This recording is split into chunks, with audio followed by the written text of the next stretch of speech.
Bitcoin eyes $40,000 as Bitcoin is finally being recognized as a dominant global macro asset. Bitcoin achieved a significant milestone yesterday by surging above $38,000 for the first time since May 2022, as investors recognize the top crypto as a dominant global macro asset. Bitcoin, the world's largest cryptocurrency by market capitalization, has been putting smiles on investors' faces with its recent price action. In the early hours of yesterday, Bitcoin broke the $38,000 resistance for the first time since May 2022.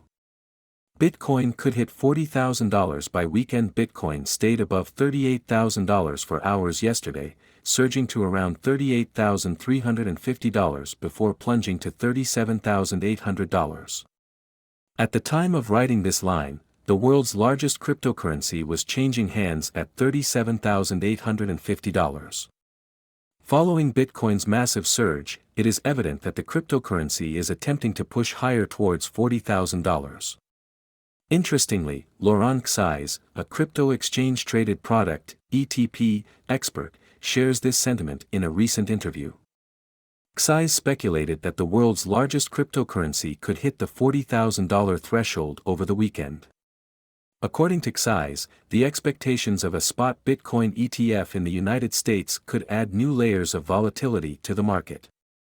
He pointed out that investors will be exposed to enormous risks and opportunities once the SEC approves a spot Bitcoin ETF.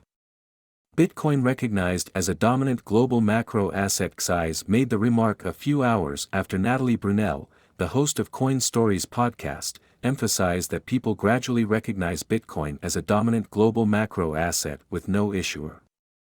Per a video shared by former MicroStrategy CEO Michael Saylor, Brunel said Bitcoin performs better than other traditional financial instruments. People are just realizing that Bitcoin is not just the way to store wealth over the long run, especially when you zoom out, but we have an opportunity now to have a form of money backed by energy that no one can control or manipulate with unlimited velocity and instant settlement without relying on credit, Brunel was quoted as saying.